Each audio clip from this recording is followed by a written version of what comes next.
Tonight we take a step to the Gospel of John because we're going to look at the first miracle, which most of you know is the miracle in which Jesus turned water into wine. In fact, of the miracles of Jesus, for some reason, this is the one that secular society tends to know the most about.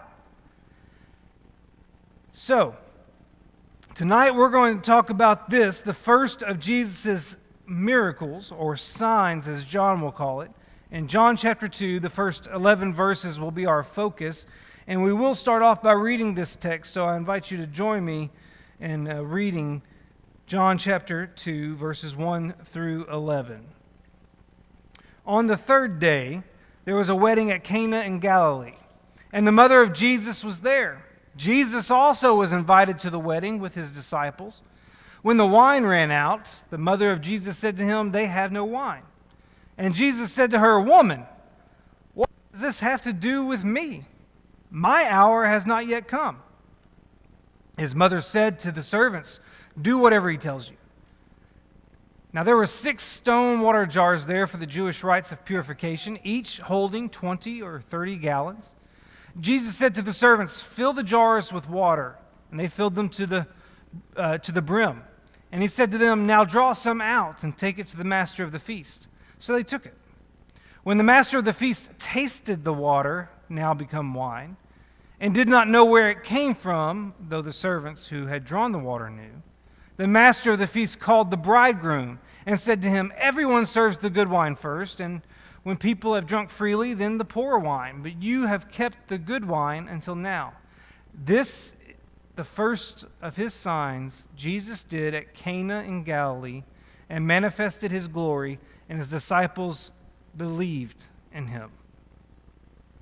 Now, what I like to do with any of these stories is start with the details and give us some context. Now, I'm going to go ahead and let you know, if you're one of those note takers out there, I did not prepare my usual PowerPoint with lots of details. This is going to be very limited and just be headings of what we're talking about. It was a time factor, so please forgive me this time. But let's start by looking at the circumstances surrounding this particular miracle. And the first thing I want you to consider is when it occurred. Because when you look at John chapter 2 in the first verse, the very first thing we see is on the third day. So we're given sort of a timeline as to when this is happening in conjunction with the events that preceded it. So to really get a grasp of what we have here, you kind of have to back up into chapter 1. Because John has been recording a sequence of events since he introduced John the Baptist back in verse 19. And from his introduction of John the Baptist in verse 19 of chapter 1, he's been telling us what happens every day thereafter. So I want you to skim through this with me for just a moment. So if you go back to John chapter 1 and verse 19, that's really where the sequence is going to begin, but you're not going to realize it until you get a few verses later. But in verses 19 through 28 of John chapter 1, we have a Jewish delegation coming to interrogate John the Baptist, and John preaches to them, essentially. That's where our sequence of events starts. Day 1 of the sequence of events is John being interrogated by this Jewish delegation. Day 2 picks up in verse 29. John chapter 1, verse 29, you'll see it begins with the phrase, "the next day." This is day 2 of this sequence. And on day 2 of the sequence, John identified Jesus as the Lamb of God who takes away the sin of the world, and then he taught about his own ministry and its relationship to the Messiah. And so day 2 happens, beginning in verse 29. You'll see the third day of this sequence come into play in verse 35. Because at the start of verse 35, we have that phrase, "the next day again." And there, John identified Jesus to 2 of his disciples, and those 2 disciples of John began following Jesus. They transferred discipleship, if you will, and they became disciples of Jesus. That's what happens on the third day, the third consecutive day. Now, the fourth day, you have to do a little bit of you have to imply something here. You see, if you look at that third day that starts in verse 35, you'll see that you'll see that John's two disciples that left him and started following Jesus, they went with Jesus to where Jesus was staying. And we're told that it was about what time? The 10th hour, which would translate into American time as roughly 4 o'clock in the afternoon. So ultimately, when they get back to Jesus' dwelling, it's at the end of the day. And the text tells us that they spend the rest of that day with Jesus. But then the text transitions into another event that feels like it must be another day. Because immediately after this, it talks about how Andrew went and got Simon and introduced Jesus to Simon. And now we have Peter in the equation. And so that doesn't seem to fit into the same day that Andrew, who is the only disciple identified of John's that became a disciple of Jesus. If Andrew spent the whole day with Jesus on that third day, then his going to get Simon and introducing Simon to Jesus must have happened on the fourth day. That's not specifically mentioned. You'll understand in a moment why that matters. Because if you skip down to verse 43, we have our next reference to the next day. And while in your reading it would seem like, oh, this must be the fourth day, it seems most likely that it's actually the fifth day, and there just wasn't a next day inserted when Andrew went to get Simon Peter.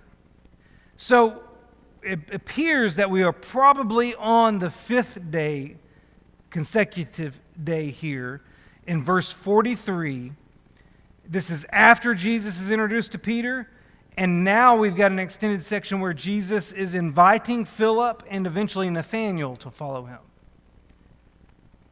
So we have specifically mentioned 4 different days, but it appears there is a fifth day involved. And now we get to chapter 2. And in verse 1, it tells us that on the third day. On the third day from what? Obviously, it's on the third day from this interaction between Jesus and Nathanael, because that was the last event mentioned in chapter 1.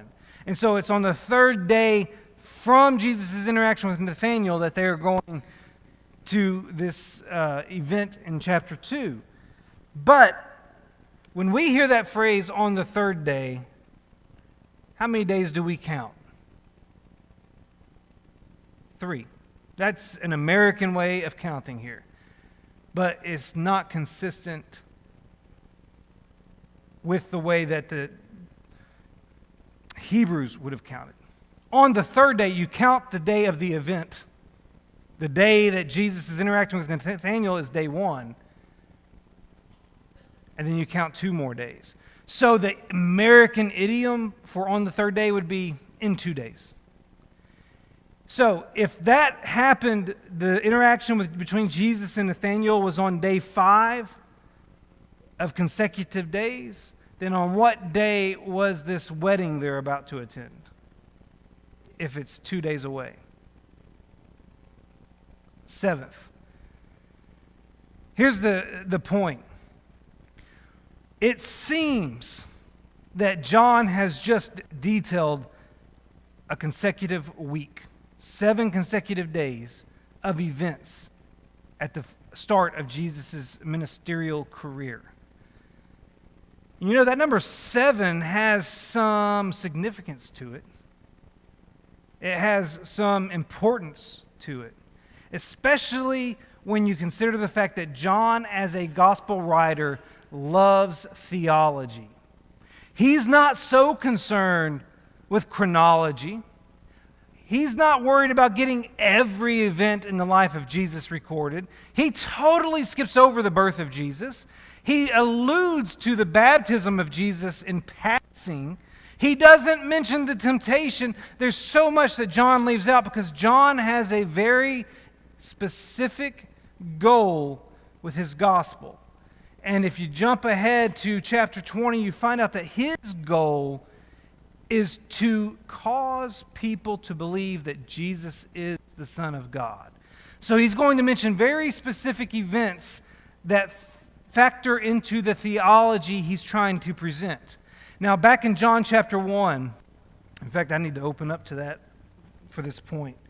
In John chapter 1, as John is introducing his gospel, he's going to make reference to a specific event in history.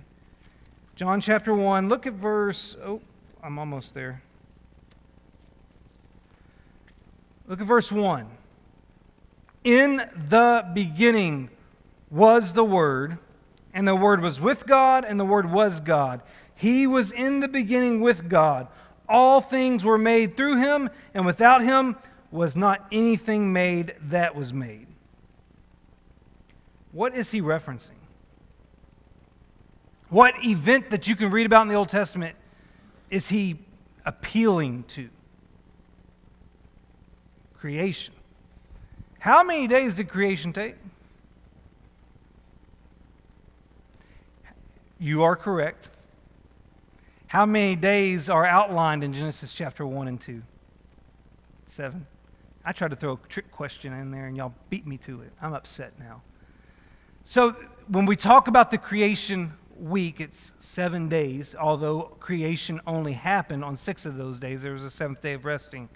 Now granted, when we get to this chronology that's happening in chapter 1 and 2, we have 7 days. Now, it's not comparable to creation week because it's not Jesus resting on the 7th day. Jesus is actually performing a miracle on the 7th day.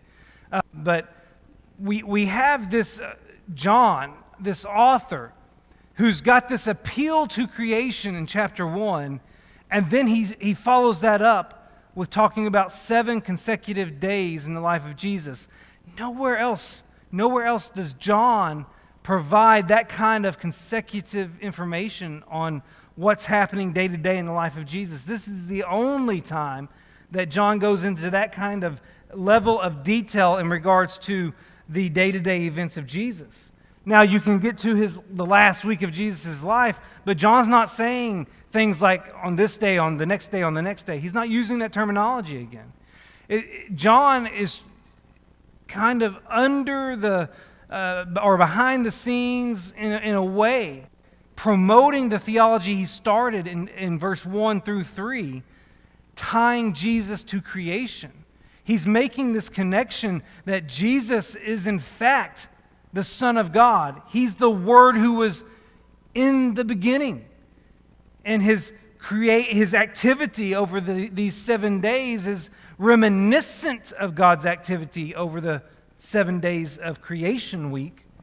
Is not identical to it, but it seems to continue this theological goal that John has of connecting Jesus with the Father. And it's very interesting because we'll get over into chapter 3 of John.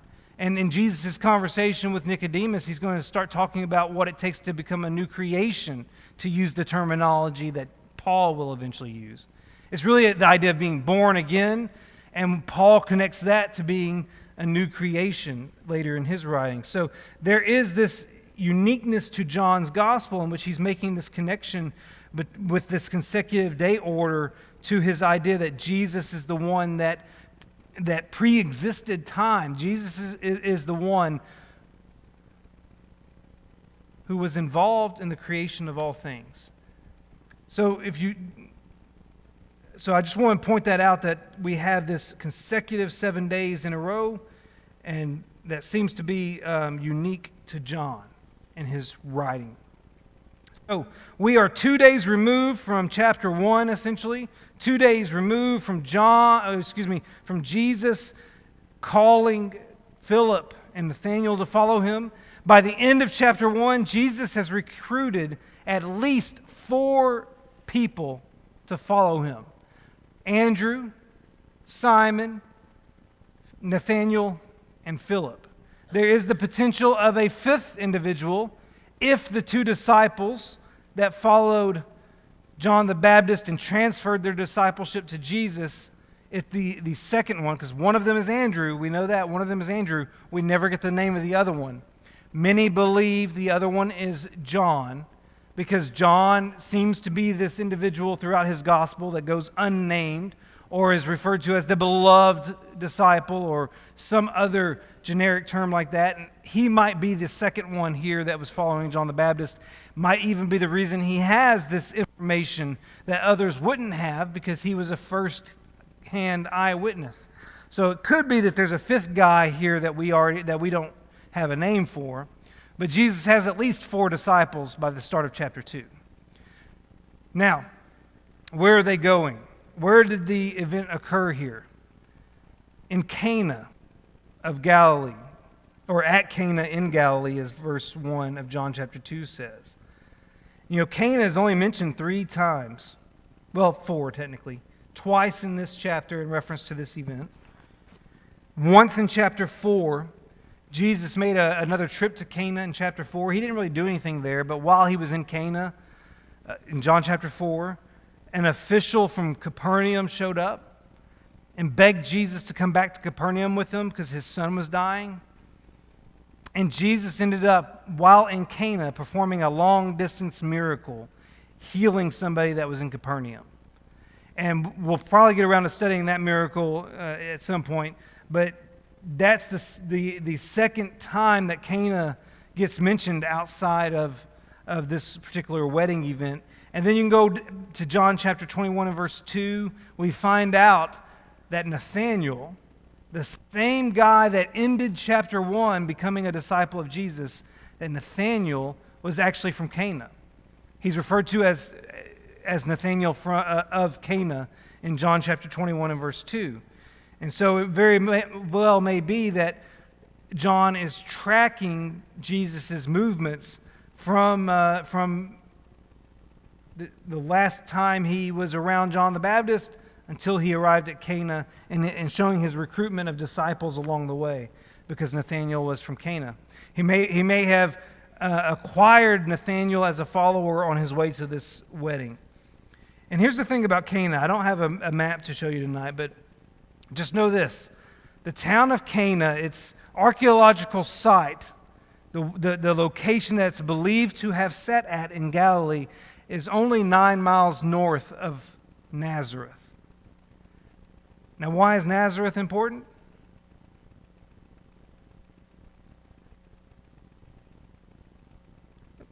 Correct. It's where Jesus was born. It's his hometown. So Jesus is just starting his ministry. Cana is not that far away. Nazareth is where it's not where I said birth, didn't I? That was incorrect. It's his hometown, place of his childhood is what I meant to say. Birth was Bethlehem. My apologies. I saw Mike get a little squiggly up here, so I knew I said something wrong. I'm just kidding. So think about that. Jesus is growing up in Nazareth. Cana is not that far away. That's going to factor in just a moment, and I'll explain why when we get there. So we've got the location. We've got the time. We've got the time, yeah. Now let's talk about the occasion. There was a wedding at Cana. That is the most fascinating part of this whole story to me. There's a wedding that Jesus is going to. Does that seem odd to you that Jesus is attending a wedding? It seems odd to me because it's just so normal. And to some degree, I don't know if you're like me, but I'm not always accustomed to Jesus doing normal things. Most of the time we read about Jesus traveling to Jerusalem for religious events or traveling to various towns for the purpose of teaching.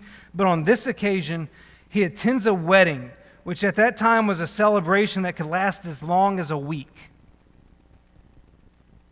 And here's the thing, Jesus apparently was a full participant in this celebration. And I think that's worth mentioning because Jesus chose to attend this wedding.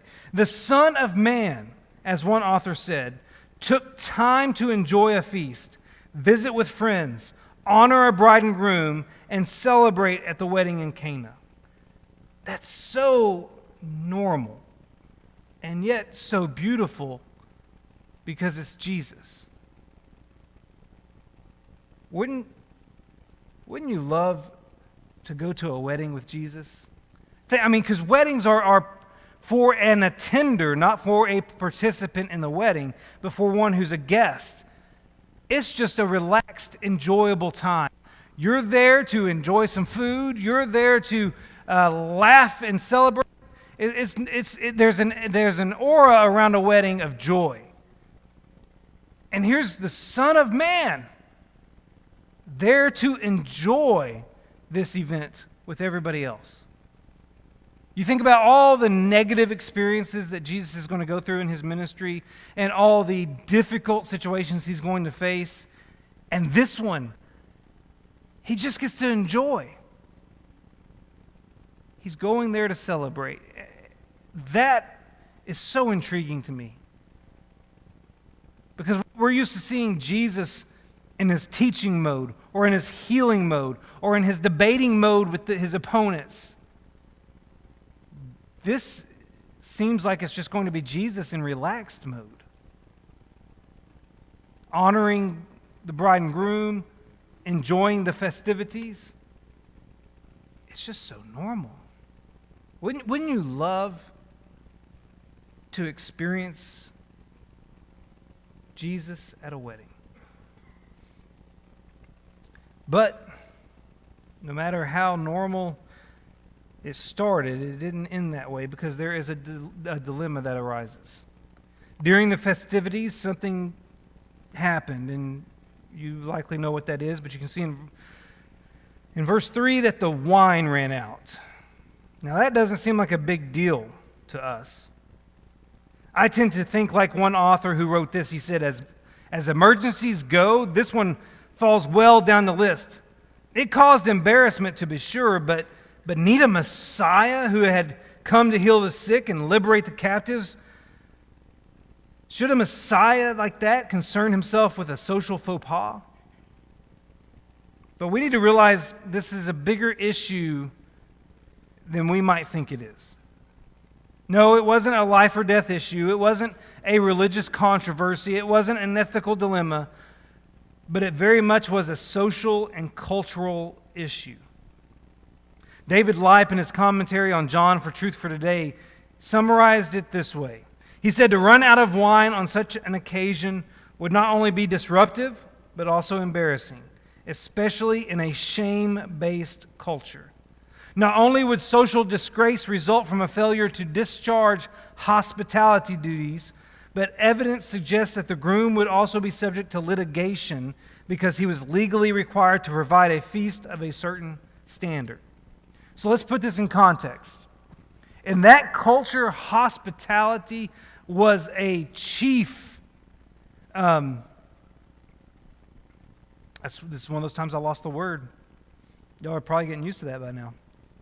It was one of those expectations, but it's something that's just. Hold on. I usually say this about the concept of freedom in the U.S. Something that's something that's held in high esteem. Something that everybody not only expects, but if you don't do it, it's looked down upon. Man, it would have been great if I had a word. So anyway, hospitality is a big deal. So, I mean, think about it. In Jewish culture, you can think back all the way to the Old Testament with Abraham when visitors showed up at his tent. Hospitality. You can think about a parable we dealt with several weeks ago. There's a parable about a guy who's knocking on the door of a house because someone showed up and now he's got to feed him and he ain't got the bread. So hospitality is a big deal in their culture. And a wedding feast, you're inviting the whole town, the whole village to come out and celebrate. And if you run out of the resources and the supplies to entertain your guests, that's not very hospitable. Let's not forget, hospitality is identified as one of the qualifications of an elder. I think it's one of those qualifications that we kind of put lower on the list. We elevate the husband of one wife, ruling the whole household well, able to teach. We put those really up high and we focus on those. And then hospitality, you know why?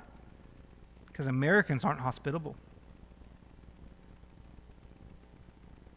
What I mean by that is, now let me caveat that. Southerners are hospitable. The Bostonian does not like my comment. But here's the thing. Americans, we are getting less and less hospitable.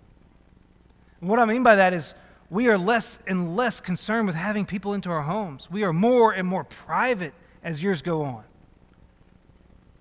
The pandemic didn't help. But even before the pandemic, some of you who are older can probably remember the days when churches would gather in people's homes. And they would do so multiple nights each month. Maybe every Sunday. Or after every gospel. I mean, we used to have gospel meetings that were a week, 10 days, 2 weeks, a month long. We get less and less hospitable over the years. We get more and more separated, more and more divided, and more secretive. But in that culture, hospitality was a big deal. And at a feast like this, you were expected to make sure there's plenty of provisions. And it was interesting in those comments that David Lipe wrote, there is evidence that the bride's family and even visitors could sue the bridegroom for failure to provide an adequate celebration. Now that's kind of American, isn't it? So this doesn't seem like a big deal to us. I mean, throughout Jesus' ministry, he would perform many miracles. Some of those miracles would provide life-saving remedies to incurable medical ailments. Some of those miracles would rescue people from the crippling bondage of demon possession. Some of those miracles would bring loved ones back from the dead. This miracle, from our vantage point, would simply spare the host some embarrassment. But we weren't part of that culture. We didn't experience the shame that came with a failure to be hospitable like they would. So we need to have a little bit more appreciation for it, even though in the grand scheme of things, it still kind of falls pretty far when you compare it to raising Jairus' daughter or bringing Lazarus back to life or healing the leper colony and things like that. It may still seem a little less significant, but the fact that Jesus goes through with it should tell us that it was of some significance to him. Now let's turn our attention to the conversation that plays out here. So Jesus' mom comes up to him. I love this part of the story. I think there's so much that can be said about parent-child relationships right here. We're not going to dive into all that tonight, but notice this. Jesus' mom comes up to Jesus, and all she says, this is so mom-like, all she says is they have no wine. That's all she says. Does she actually make a request of Jesus? Does she actually ask him to do something? Does she actually put any parameters or anything on this? She just states the issue. That's all she does. That's such a mom thing to do. You've got to read between the lines and understand what I'm telling you to do right now, and you better do it right. But then Jesus responds. Now, here's the interesting thing about Jesus. Did Jesus ever agree to help? In the context of what we have to read, did Jesus actually agree to help? No. Jesus never said, okay, I'll take care of it. He never said that. Jesus has this statement that we feel so offended by. Woman, what does this have to do with me? My hour has not yet come. Here's the thing. If any of us called our mother woman, our time would have come. But we do need to understand there's cultural dynamics here as well. This is not as offensive in that time and place as it is today. We are uncomfortable with his use of woman, but I want you to notice something. When Jesus is hanging on the cross, when he's at the end of his life, and he, as the eldest child of a widowed woman, needs to provide for her long-term care, he speaks to John and he speaks to his mother. And what does he say to her? Woman, behold your son. You see, you got to put the two together. One feels like a very self-absorbed, demeaning situation here in John chapter 2, but the other one doesn't feel that way. When you get over to where Jesus says that later in the Gospel of John, John chapter 19, I believe, it's not derogatory. It's not demeaning. It's actually a very tender moment. So we need to balance those two uses of this term out to see that this isn't about a demeaning phraseology here. It was a culturally acceptable way to refer to his mother in this instance. And it is very interesting that he doesn't refer to her as his mother. And what else is interesting is in John's gospel, it's my understanding that she's never really called Mary. She's always called the mother of Jesus. And that's fascinating in and of itself, but the use of woman here is just a culturally acceptable way of speaking. And really, this whole response of Jesus is about the phrase, "My hour has not yet come." It's important to note that this is the first of 9 references to Jesus' hour or Jesus' time in John's gospel. Those references are here in chapter 2 and verse 4, in chapter 7, verse 30, in chapter 8, verse 20, in chapter 12, verse 23 and 27, in chapter 13 and verse 1, in chapter 16, verse 2, and chapter 17, verse 1. All right, you got all those down? Here's the interesting thing about those references. There are 9 of them. The first 3 take place prior to Jesus' triumphal entry. Now, Jesus' triumphal entry happens at the start of his last week of life.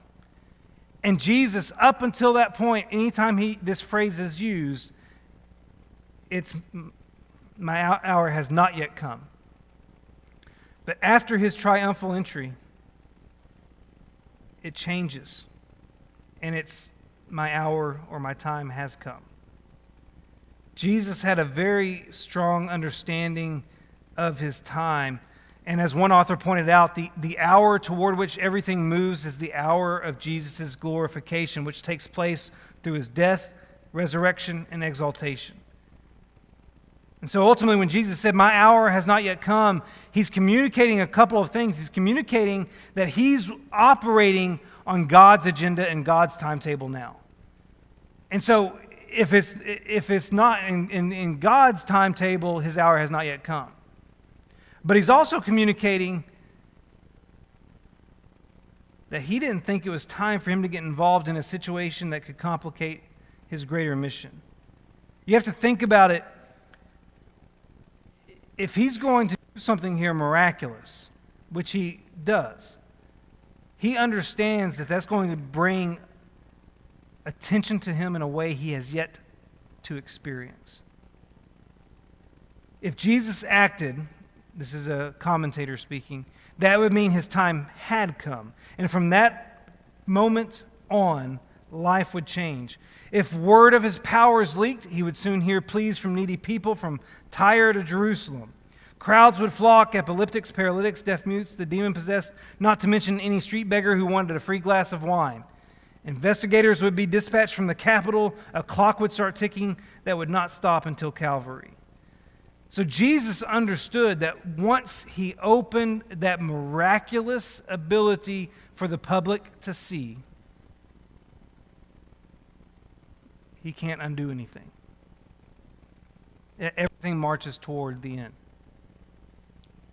I think that's what Jesus is communicating here with the "my hour has not yet come" to some degree. But that does present us with an interesting question. Did Mary know Jesus could do miracles? Because John's going to tell us in verse 11 that this is the first of Jesus' signs. So if Mary knows that Jesus can do miracles, how? Because apparently he's never done one before, right? Anybody want to weigh in on that? Because to be honest, I don't have an answer for that one. Or I don't have a good answer for that one. Maybe Mary doesn't know he can do miracles. Maybe she just looks at him and sees a problem solver. You notice Joseph is not mentioned anywhere in this story. Here, Jesus and Mary and Jesus' disciples are at a wedding, which seems to indicate that it's somebody they collectively know. At least Jesus and Mary collectively know. Could be a family member, could be a close friend.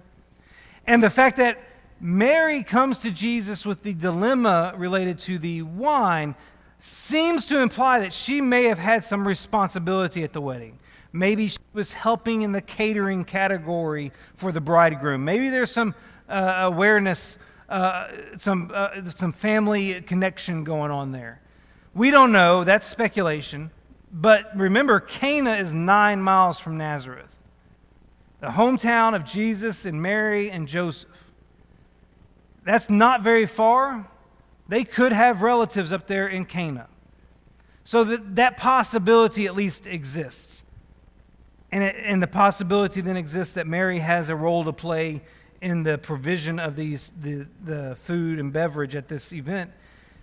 But remember, Joseph's not mentioned.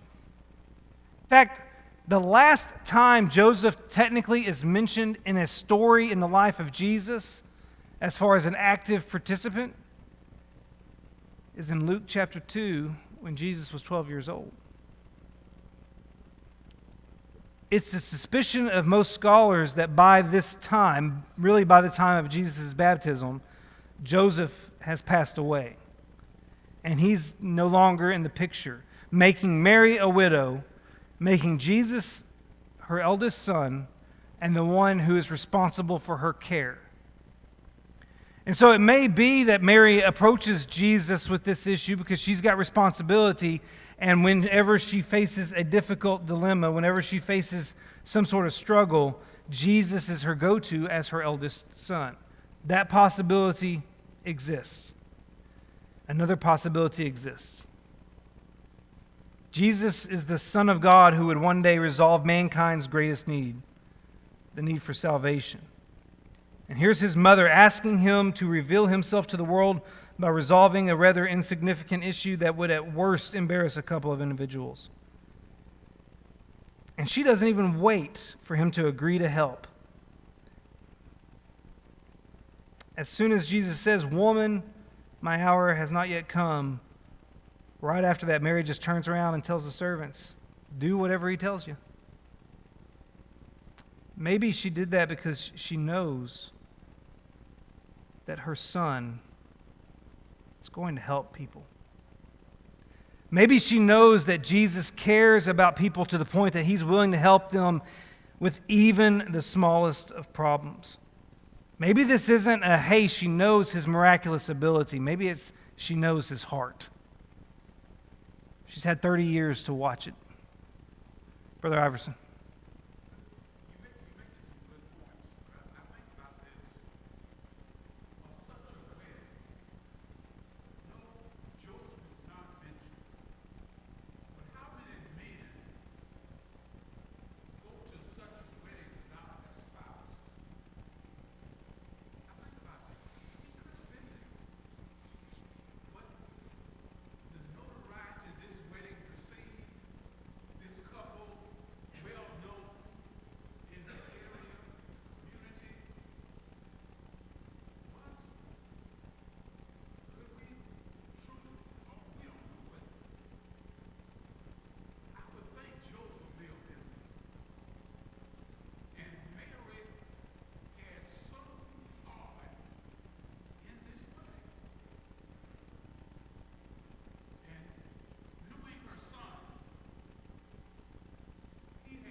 But like I'm saying, if he's not there, I think it would only be because he's not alive anymore.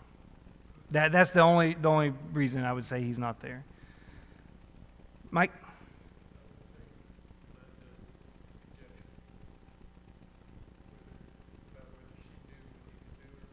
Mm-hmm.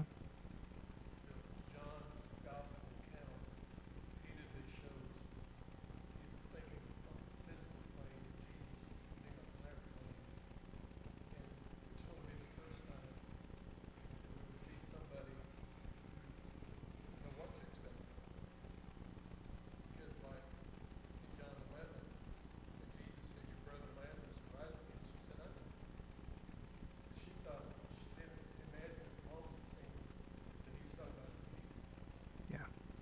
Yeah. Yeah.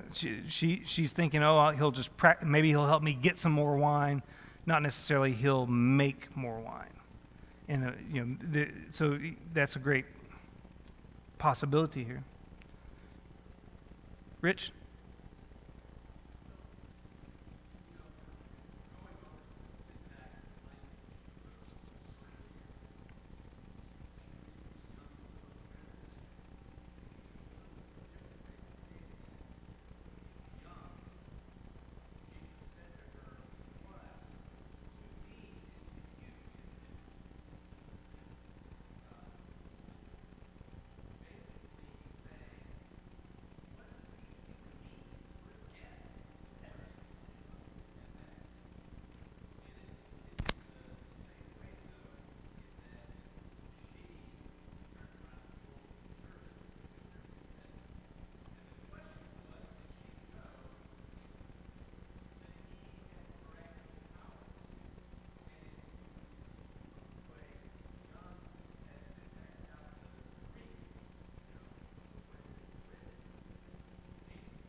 Did she really leave it up to him?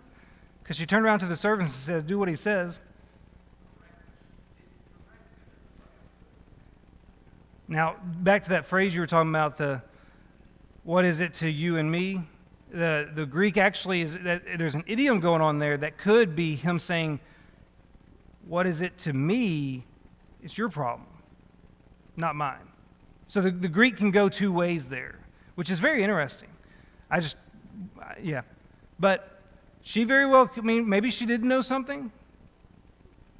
Who knows? That's the fun part of that about this. I think it can go either way.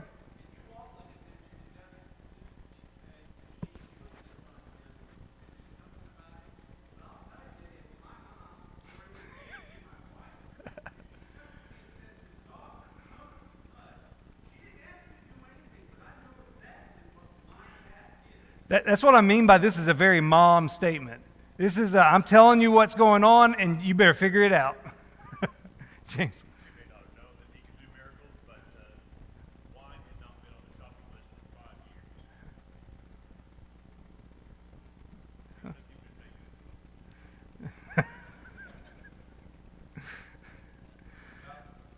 I mean,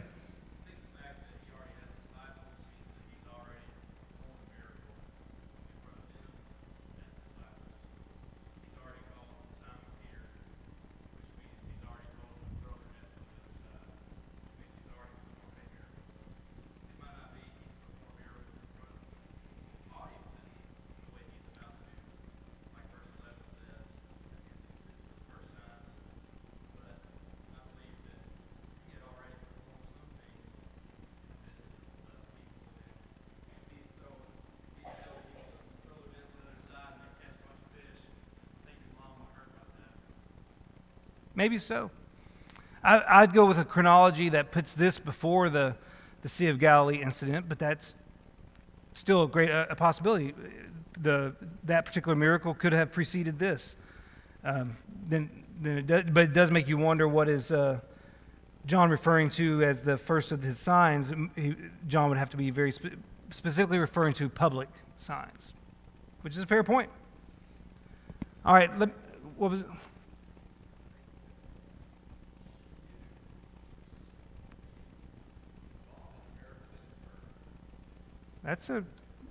His birth is a miracle. That is very true.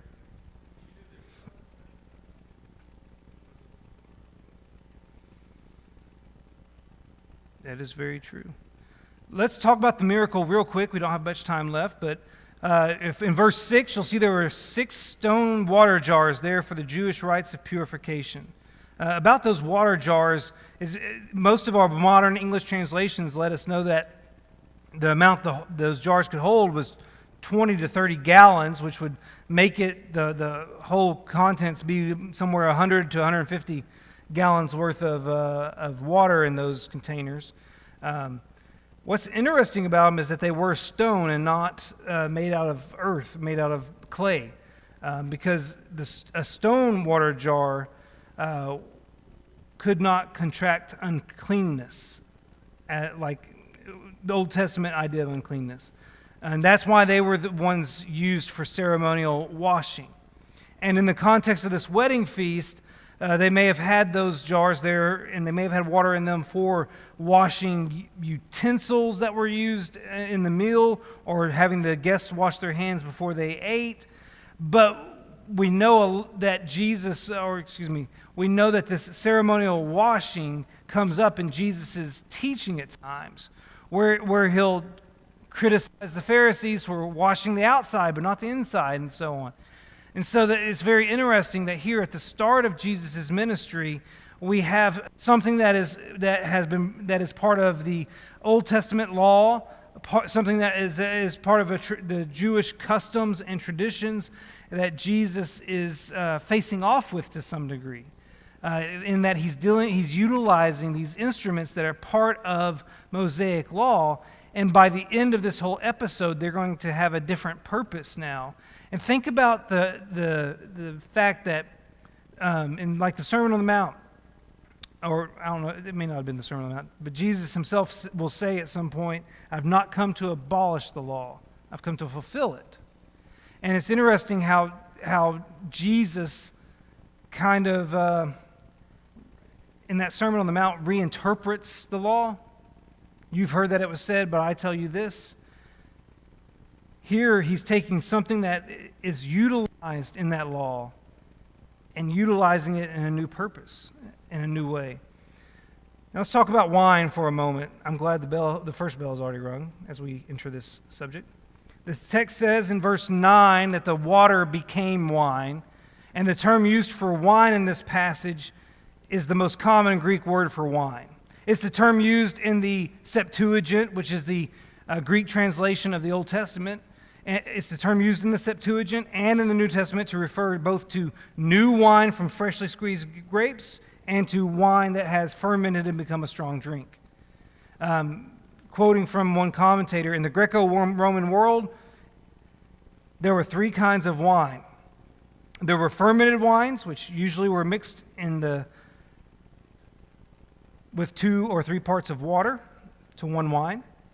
There was new wine, made up of grape juice and similar to cider, that was not fermented. And there was a third type of wine, a wine that was made by boiling unfermented grape juice, and the process of fermentation had been stopped and the formation of alcohol prevented. So you had these different types of wine. Our idea is we've got one type of wine because we have another word for something that is not alcoholic: juice. In their day, they didn't have different words. They had one word, and it comprised both. So the point is that the term translated wine can be used in reference to both an alcoholic beverage and something comparable to grape juice. So the terminology used in this passage does not aid in our deduction of whether or not Jesus created an alcoholic beverage.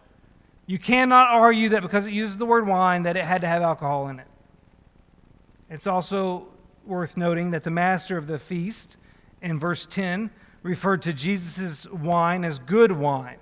He said, everyone serves the good wine first, and when people have drunk freely, then the poor wine, but you have kept the good wine until now. That expression, good wine, may seem to suggest that it was high in alcoholic content. However, it's a mistake to assume that what was considered good at that time is identical to what is considered good today. Our culture would say good wine is the most alcoholic wine. But that may not be what they were claiming here. In fact, evidence from contemporaries of Jesus, contemporary secular writers, indicates that the best wines were those whose alcohol potency had been removed by boiling or filtration.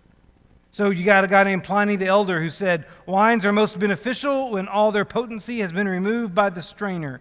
Plutarch said, purging wine takes from it all the strength that inflames and engages the mind and gives it instead thereof a mild and wholesome temper.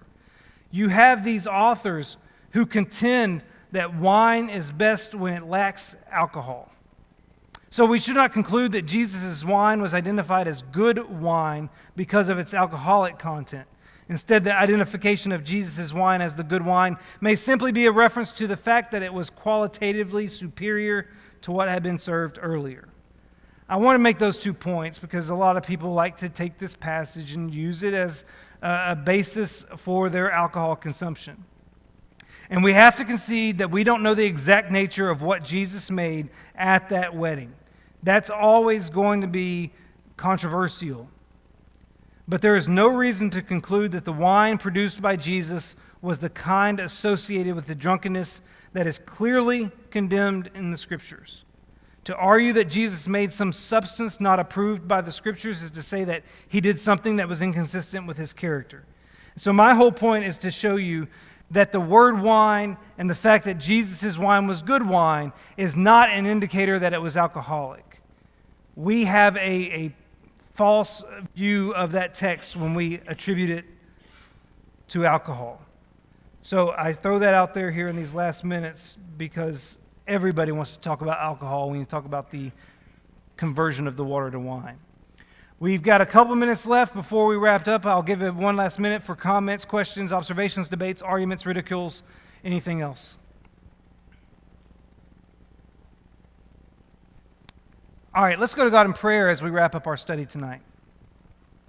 Lord God in heaven, thank you for the example of your Son. Thank you for giving us that model. Thank you for his willingness to come to this earth and take the form of us and experience like us. May we ever appreciate his life more and more as we study it. And Lord, may we ever seek to emulate it more and more as we study it. We thank you for his sacrifice. And we know that it's because of that sacrifice that we can have eternity with you in heaven. We love you, Lord, and it's through the name of Jesus Christ we pray. Amen.